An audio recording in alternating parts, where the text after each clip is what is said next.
Hello friends, today's my topic is mucormycosis, which is also known as black fungus. Now, who can get mucormycosis?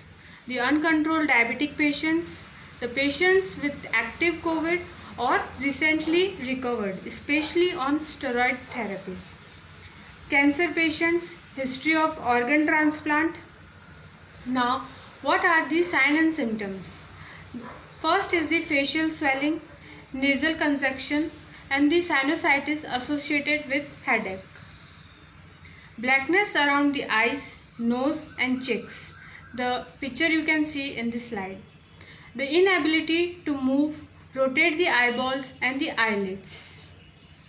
Now, what are the oral manifestations?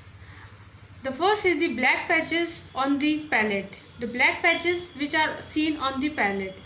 The picture you can see. Second is the tooth mobility, swollen the gums, buccal sinuses and the unexplained toothache, pus discharge.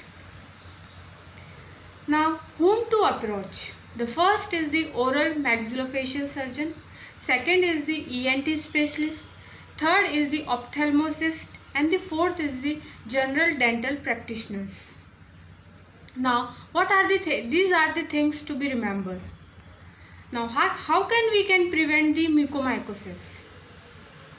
First is we should keep the blood sugar level under the control, and we can which are using the steroid judiciously while treating the COVID, maintain the overall cleanliness around the patient.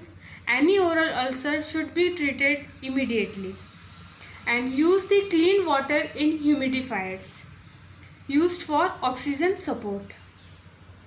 Then is the clean the steam before every use. Maintain the good oral hygiene and the nasal hygiene. Better to avoid working with soil and keep the surrounding clean. Now, what are the things to be remembered?